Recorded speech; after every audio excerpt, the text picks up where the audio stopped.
welcome to Climate News Weekly. I am here with the one and only Julio Friedmann. Good to see you, Julio. Glad to be here, sir. It's been a heck of a week. It's been a heck of a week. There's a lot of news in a lot of different quarters. We'll begin with the biggest political news of the last week, which is Kamala Harris. We want to unpack her climate position. What might be different about a Harris administration to a Biden administration when it comes to climate and energy? Julio, how would you unpack Vice President Harris's agenda and bona fides when it comes to climate and energy? Sure. Let's start by saying we don't know that much, actually. We know a lot about what she campaigned on 4 years ago, but that was a different time and a different world, a different context. We do know that she has contributed substantially to this administration's climate outcomes and goals, including the tie-breaking vote for the IRA. She has a long-standing interest in climate, so I believe she will lean into the work for real. A couple of things I expect. One is that she has always been strongest in talking about climate change and energy transition when working on issues of equity and justice. This is really true to her school as Attorney General in California and others. So I expect that she will continue to champion questions and concerns of climate justice and environmental justice when thinking about the energy transition. I do think she will also be a strong advocate in that exact same context for development in the global south, using energy transition as an opportunity to create wealth in developing countries. And I do believe that she will, even more so than President Biden, take issues of, say, human health impacts, biodiversity and stuff into the consideration of the energy transition. The flip side of that, the president's job looks different. She will probably still work very hard to keep oil prices low. There's a bunch of things that are different in governance than in campaigning. If she's president, she will probably permit LNG terminals. We will have to see, but it's an exciting time and glad to have somebody of her stature and her excellence in these issues leading the ticket. I think that's a good point. There have been a lot of pundits that have tried to draw a line between Kamala Harris's experience as California Attorney General and the kinds of things she did there and what we might expect if she were to assume the presidency. To Julio's point, that's a very, very different job with very, very different considerations than an attorney general. There is a lot of work still to be done to cement the legislative achievements of the Biden administration. There's a lot of work still to be done to realize the potential value and the gains of the IRA. So we might expect her to work to really cement those gains. I think that, she may, in that exact same context, be more active on things like regulation, on things like the methane rule. I think she might be more proactive about the EPA as a granting organization. I think she might think more about the global statescraft.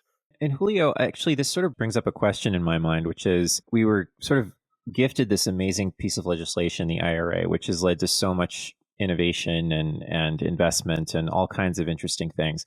Is there any roadmap for what follows? Obviously, there's permitting reform, but do we have a manual? Like what comes next to kind of follow the stimuli that the IRA provided that might constitute a roadmap for a Harris administration? I mean, is a policy roadmap out there? No, the policy roadmap is not out there.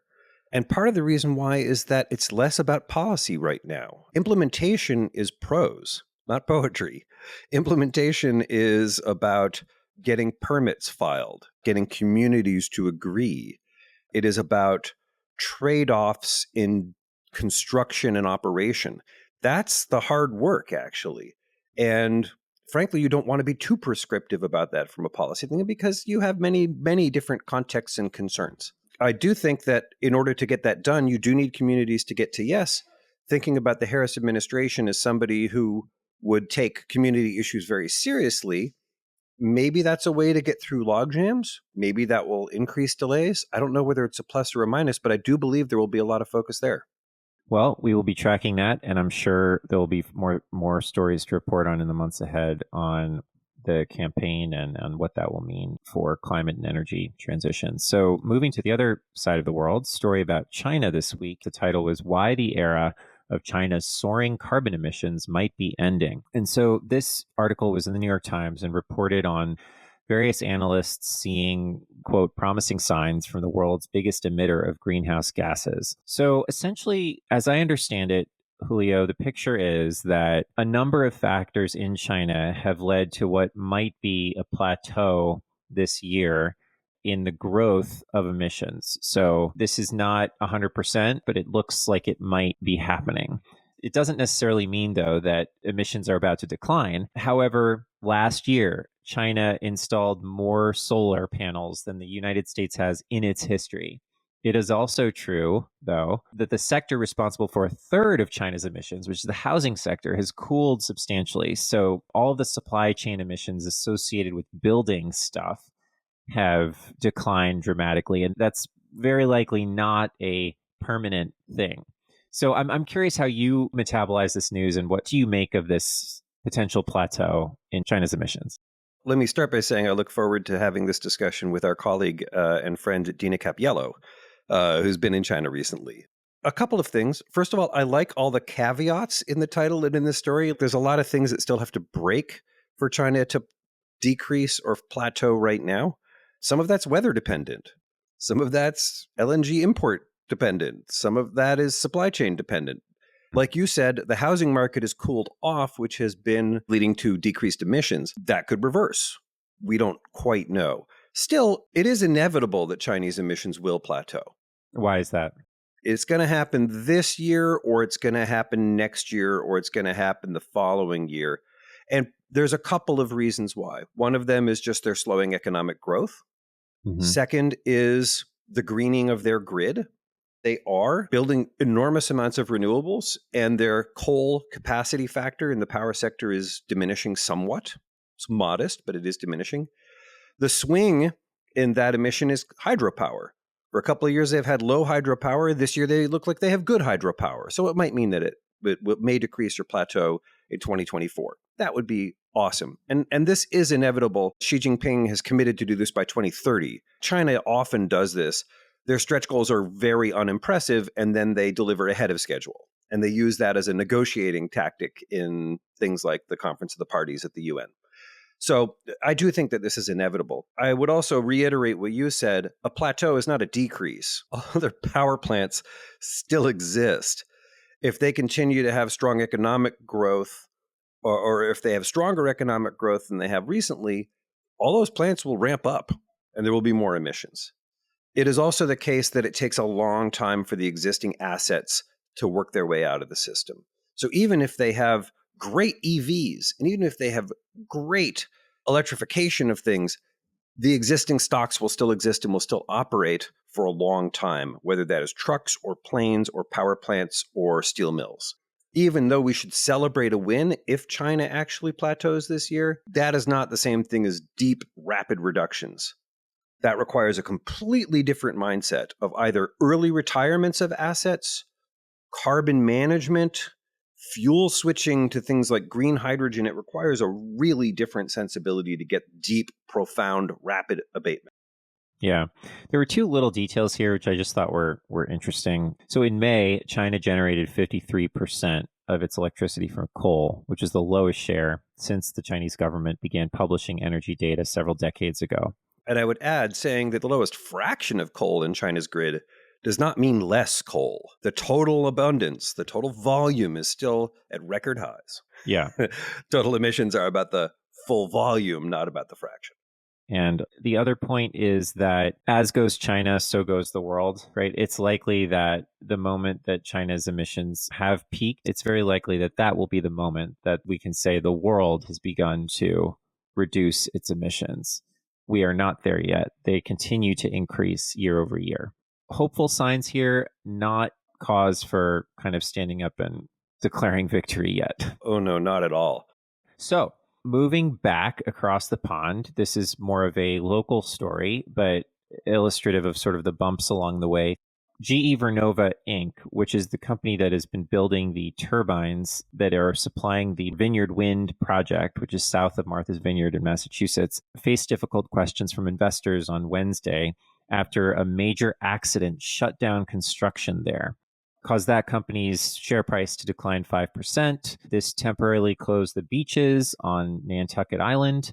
Why do they need to close all the beaches on Nantucket? Can you explain that? Yeah, huge pieces of plastic shrapnel were washing up on the beach. Did the blade just shatter? Is that what happened? Or Yeah, it disintegrated and large parts of it were floating up on the beaches, and that's a hazard. It's like you don't want swimmers to get hit by or tangled up in blade parts. no, I get. No, I understand that. What I didn't understand was whether the blade just sort of fell off all in one piece. I understand now that that would not be good to encounter one of those pieces while swimming. So, what's going on here? I mean, is this sort of an accident that one might anticipate for a large scale infrastructure project, or is this more than that, do you think, Julio? Like, does this have any greater significance than, oops, a part broke and we'll fix it and we'll, how should we metabolize this? I think this is emblematic of what scaling up technologies looks like. Economists think about these things as sort of smooth and frictionless and they just grow in scale. In point of fact, it is not like that. There are many challenges to companies like GE Vernova. In this case, GE was pretty transparent in recent memos.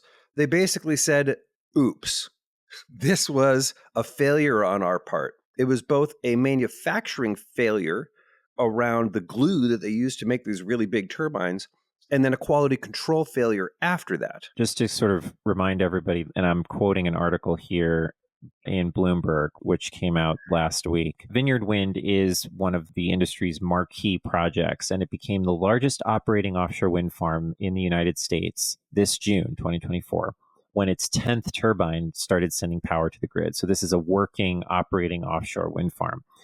At completion, it would have 62 turbines that'll have about 800 megawatts of capacity, which is enough to power about 400,000 homes across the East Coast. So it's quite massive, and it's going to be 6 times as big, assuming it all continues. On the long road, it does look like a bump. But in the near term, this could crater the existing projects. This could make them more expensive. It could detour investment away from offshore wind. So these little bumps end up maybe having substantial impacts in terms of timelines of deployment. It also means that another competitor to GE might suddenly roar ahead in their own manufacturing, a company like Ørsted or something like that. So I'm not cavalier about these things. The arc of history is long and bend towards deployment. Scale up is always problematic. All right. So let's talk about the next story. So this is a sort of a hopeful story. We have the bipartisan energy permitting bill, which would increase FERC's transmission siting authority, essentially giving that federal agency more authority when it comes to permitting these large-scale transmission projects.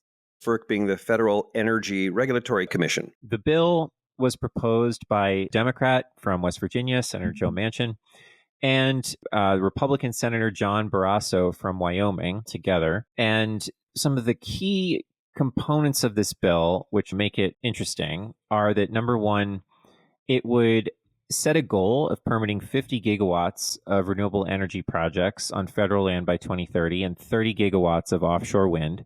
As a point of comparison, that's about 4 times the size of the Vineyard Wind project that we just talked about. It would require annual federal geothermal lease sales. So this is leasing land for the production of geothermal energy. And it would require neighboring transmission planning regions to draft joint interregional transmission plans and to establish rate treatments for interregional transmission planning and cost allocation. Julio, what do you make of this? How significant would this bill be if it were to become law? Let's start by answering the question of whether or not it will become law. Given this election cycle, it seems unlikely that it would pass this Congress, maybe in a lame duck. But this kind of legislation, of course, can be evergreen. It can be picked up in the next Congress. So it's worth taking a look at the specifics of this legislation because there's a lot to like in terms of clarifying the FERC order and what authorities do they have and not have. Trying to get the projects built for transmission and interconnection is hugely important. We've talked about this many times in this show. Permitting reform is important. And the fact that this is a salvo into that space, I think it should be celebrated and welcomed.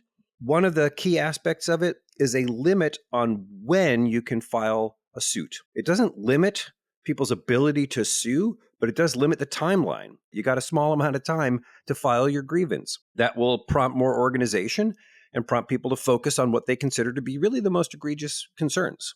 So I'm excited today because people claimed that this was not possible at all. And lo and behold, we have a bipartisan bill in the Senate. Yeah, no, it's really hopeful news. And this bill is backed by not only the American Clean Power Association, Solar Energy Industries Association, American Council on Renewable Energy, Advanced Energy United, Americans for a Clean Energy Grid, and others. One other aspect that might be noteworthy is that costs of any transmission project would be borne by those that benefit. And this has been a sticking point in discussions of other pieces of legislation. And so this bill clarifies who can bear the costs of such improvements. The hardest question in the energy transition is who pays. There are people who will disagree. There's other policy measures you can take to manage those costs, but clarifying who pays and why is, again, a big step forward. Also, the long-term planning is a big step forward. It says literally, you need to make a 20-year plan. That will empower a lot of transmission build out. A lot to like in this bill. Yeah, and so the question of who benefits is connected to our next story in Bloomberg from this past week. The world's power grids are failing as the planet warms, and upgrades to infrastructure just haven't kept pace with the increasing severity of the effects of climate change, from weather to heat.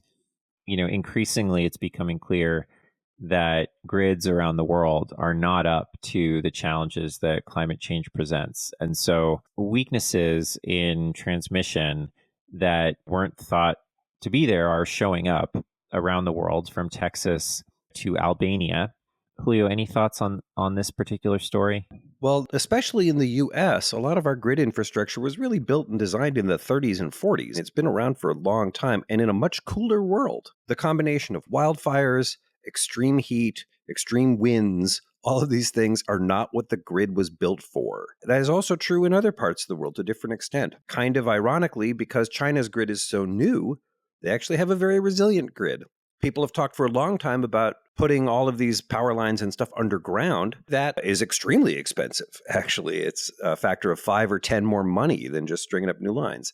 If we're going to electrify everything, if we're going to have a lot more electric vehicles and heat pumps, then we better have a modern grid, because the modern grid would be built for the modern world and the existing one is not. And these issues of how the heat and fires and wind are affecting the grid are profound. They are big issues. They are causing failures. They are causing blackouts. They are causing damage. And we just can't sally on as if we were just going to do business as usual. Right. That is clearly going to fail as a strategy.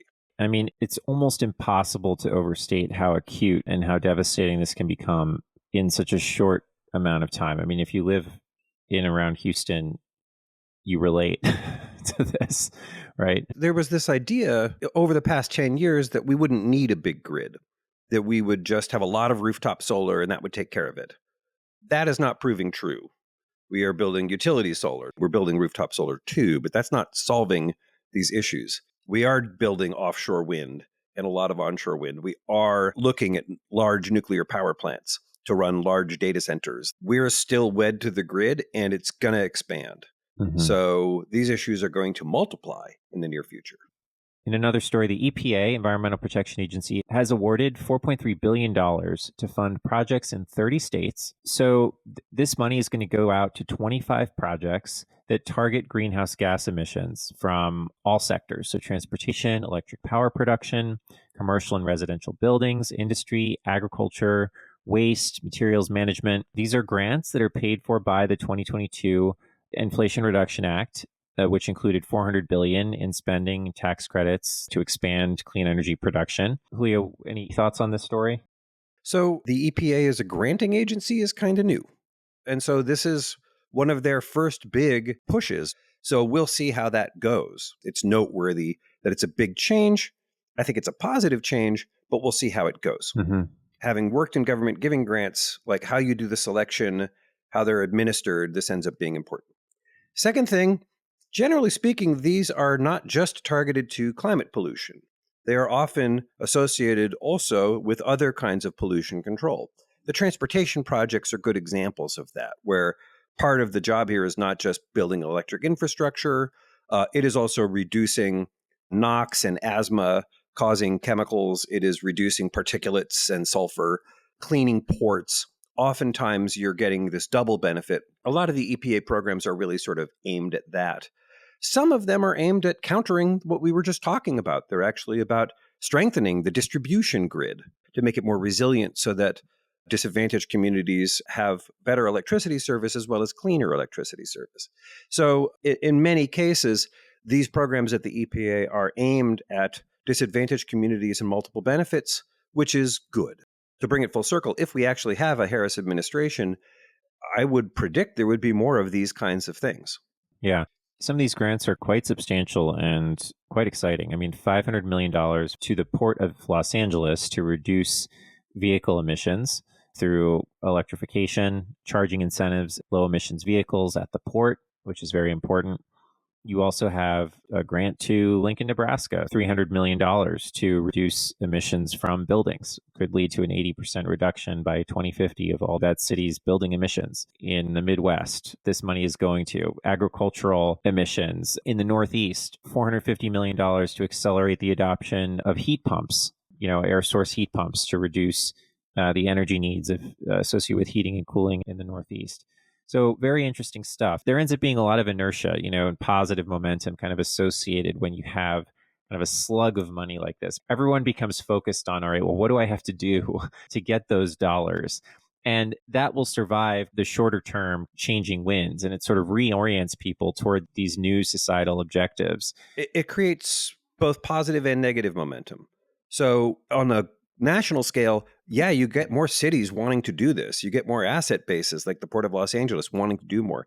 Other places start asking themselves, how do I get some of that money? And so it does create demand for continuation of these policies. It also creates pushback in that all of these mega projects become places where people focus their contention. And so you start getting lawsuits, you start getting delays for people who want a piece of that pie, and they try to force their way in to carve off a little piece. And so these things become more complicated when they're larger too. It's just the nature of these things. It's neither good nor bad. I do think, though, that we're going to see a demand for more of these kinds of things. And I think that we are going to see, again, these kind of dual benefit things where you get an economic benefit, a climate benefit, and a health benefit, and a community benefit all in the same place. I want to make sure that we mention in today's podcast that for 2 days in a row this week, we have simply had the hottest temperatures in recorded history globally. We're going to see more of that too. And we are also seeing, again, a resurgence of terrible wildfires in California and Canada that are emblematic of these kinds of circumstances, the high temperatures, changing rainfall patterns, all these sorts of things. So we have a lot to celebrate this week. There's a lot of progress that we're seeing, but it will continue to be a team sport for everyone out there to figure out how best to contribute to the energy transition. Yeah. Well, on that note, thanks so much, Julio. And that's it for this week. Please join us next time. Thanks so much.